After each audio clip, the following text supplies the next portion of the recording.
Hello everybody and welcome back to Games for Dads and the Eerie World. Okay, two brand new hordes came out this week. I was hoping to do a couple of decks actually based around the two new hordes. I've been playing around. I haven't had much time this week. Haven't come up with anything yet, but I'm going to keep trying. There's a few good cards in there. But the trouble is the existing cards are all still too good. And it's quite difficult to get a deck that actually stacks up using only the new hordes. But anyhow, never mind. Let's have a look at my Madam Koi Koi deck of the week. But before we do that, I do want to go and spend a few of my coins because I do have a couple of Zeravel cards missing. So let's go. Well, let's load up the game first. That might be quite useful. There we go. So let's go into the store. I did see earlier on there's a coin Zeravel pack, which is what I was waiting for. There we go. I'm going to buy a couple of these. Let's have a look. See if we get anything good. Tap to open. Well, Counter Saint Germain. All common. That's not very good. Never mind. Oh, look at that. Anku. Fabled. The one I had missing as well. And the Fox Sisters ready to upgrade. What does this one do? 10 for 100. 10 mana 100 attack. On the draw for every time you've played Anku this game, a random card in your opponent's hand loses minus 32 until played. For every time you have played. Wow, that's pretty cool actually, but he is too expensive to play this week for me. Certainly at Fabled or base level Fabled. Anyhow, let's go and check out my deck and then let's go and take it into the league. Where do we go? I haven't played this game for so long, I forget what to do. Not very good. Okay, so this week's league rules are... Where's it gone? There we go.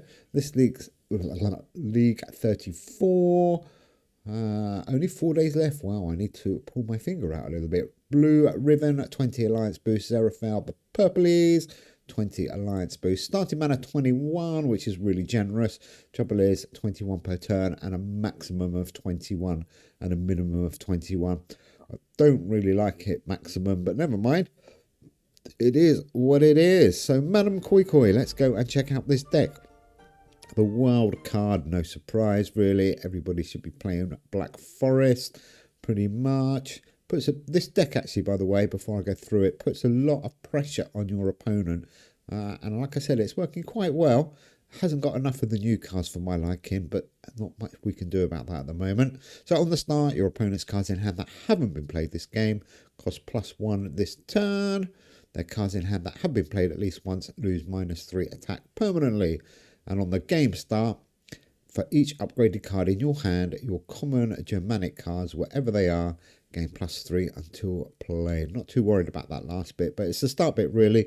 I want to try and make our opponent's cards difficult for them to play for as much of the game as possible. Rougarou, difficult not to include this guy really. He is an epic one for me, so it makes him just about playable this week. 7 mana, 82 on the play for every time you have played Rougarou this game. This card gains +50 this turn. Great card really. Another card you can't really leave out this week, especially with the mana. 6 mana, 66. He is a Fabled 1. I believe the Fabled base one is 7 mana. So even at 7 mana, he's probably okay.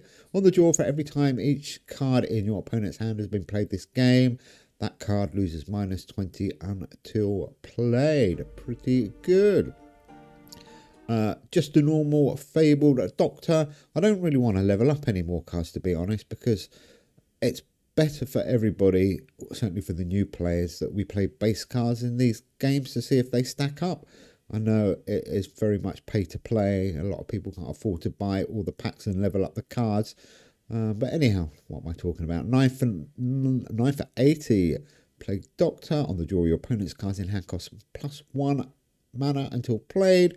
It's really good if you can put him in. That keeps the pressure on and lose -14 attack permanently. Good card. I would recommend him for this week. A lot of people playing Fuhrer, so I tried to keep out as many epics as possible, but it's not. It's kind of impossible. I tried to do an epic free deck. Didn't work very well. Okay, Countess Elizabeth Bathory. Should know her by now. 652, so mana's okay for this week. This card steals -6 attack from each of your opponent's cards in hand permanently. Very good. Tatzelworm. in the top 10, I missed him out, actually, when we did the top 10 epic cards. He probably should have been in there because I use him all the time now. 6 for 64 on the play your opponent's rare and epic cards wherever they are. Lose -10 permanently. Pretty nice. What's next? Let's have a look. Next up is... Oh, where's he gone? The game's frozen. There we go. Tatzelworm. On the play, your opponent's rare and epic cards wherever they are. Lose -10 permanently. Do notice the game keeps freezing and lagging and keeps kicking me out sometimes, actually. Don't know if it's my iPad, because it is quite an old one. It's probably not the game. It's probably my iPad. Wolpertinger, 5 for 54. Another epic, unfortunately. On the play, your opponent's epic and fable cards in hand. Lose -30 this turn. I really wish they would change the artwork on that card. I hate it. Okay, this is a nice card. He's only a rare. He's a rare one, actually. 5 for 51. So the only difference between a rare and a rare one is the attack goes up. He's probably 48. And now my one is 51. So it doesn't really make much difference if you've got the rare. On the return, the card opposite this costs +2 mana until played. Quite useful. He's a bit of a throwaway card, but he does keep the pressure on a little bit on your opponent if you do need to play him. Nice card. Vularoop. Another one, he's again a bit of a throwaway card. He is a rare one as well.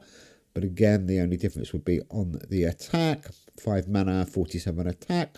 On the return, one of your random cards of each rarity, wherever they are, gain +5 attack until played.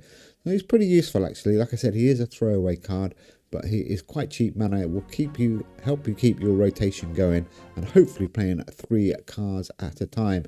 And here she is, right at the very end. Madam Koi Koi, 6 for 52. Great card this week. Loads of people playing Xeraphel decks. So if you want to keep a bit of pressure on your opponent, this is a great card. On the return, your opponent's Xeraphel cards, wherever they are, cost +2 mana next turn. There we go. Okay, let's go and have a quick game. I haven't got much time. Let's see if we can get up to rank 6. I'm probably not going to get much higher this week, to be honest. Loads going on. Let's see if we can find a real person. I've seen a couple of real people. And trouble is, at this level that I'm at, there's no point because some of them have got crazy level 4, 3, 4, 5 cards. You're never going to beat them. And I'm not going to spend any money on the game. Not any more money, I should say. Monster Mash. Here we go. So he is playing Lysahora, is that one? Yeah, Lysahora. That's good, actually. He hasn't got the energy one. He hasn't got the Black Forest. Right, okay, let's go. What should we do? Play Doctor. I think we can afford to play 3 cards here. That's a nice start. Okay. Rotation on this deck doesn't matter too much. You probably want to try and get Krampus to hit on round 9. Rougarou to hit on round 9 if you can. But to be honest, you can just play this deck without having to worry too much, which is why I like. Got too much going on to have to worry about rotation. Rougarou, let's get him round. Krampus in the end box, I think. And let's go with one of these throwaway cards. 2, 3, 5, not a bad score. We're already 127 in front. Not quite sure what Monster Mash is playing here. Got a bit of a variety by the looks of it.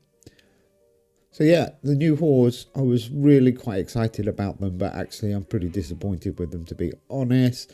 They don't really change the game too much. Pretty much every deck with the key cards in it is still going to win. And if you're leveling up cards, then obviously you've got a massive advantage over everybody. 3, 2, 7. That is good. That is good. Yeah, there's not enough viable decks at the moment, or enough viable cards. We definitely need some balancing on those infliction cards, and they really need to think about these leveled up fable cards as well, because 0 for 0 on low mana. Wow, crazy. Oh, talking about low mana, I've got low power. Okay, we're definitely going to have to finish this game quickly now. Oh, my iPad is dying. I'm going to have to go and buy a new one. 2, 6, 6. Not too bad. Rougarou I put in the end box there for no specific reason, apart from I want to try and get his rotation a little bit better. It doesn't really matter. 394. I thought it was 304. 394. Do let me know what you're playing. This deck is fairly, apart from the 2 fables, it's fairly new player welcoming, I would say, because all the epic ones and all the rare ones you can probably swap out for the base cards, and you're still going to be just about okay on the mana. Rougarou is obviously one card you want, and Krampus. And Plague Doctor, well, I've only got the base Fabled, 9 for 80. He's quite expensive to play, but you probably need him in this deck. Keeps the pressure on your opponent. 503 in front. Yeah, like I said, I haven't really had much time to play around with the new hordes. I'm going to spend a bit of time this afternoon, see what I can do. Could be quite interesting. 2, 3, 3 to see if we can put anything together. Like I said, I did like the look of the French ones, and I did put a deck together, but then I realised the mana was too high on it, which is not very good, really. So I played a couple of games and got to the second round and had to quit, I think. Never mind. 5, 4, 3. Oh, we are okay. Round 7. We got good rotation now.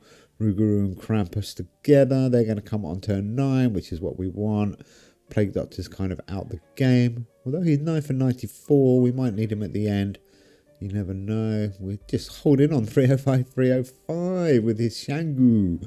Interesting deck. Do quite like his deck, actually. And what should we do here? I think, really, we've got 2 turns to go. We know we've got Rougarou and Krampus coming round, so we're definitely going to be playing them. Or we probably won't play Krampus, actually. Let's go with that one. That's permanent. 3, 6, 6.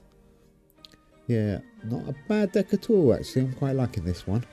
It is easy to play, even if you're being attacked with Black Forest and Madame Koi or any other of those horrible inflation cards. You should be okay. Like I said, it took a while to get this deck. We are 476 in front. What's he worth? 150. Didn't get him around that often, but often enough to get a nice score at the end. Krampus is the highest there, 89.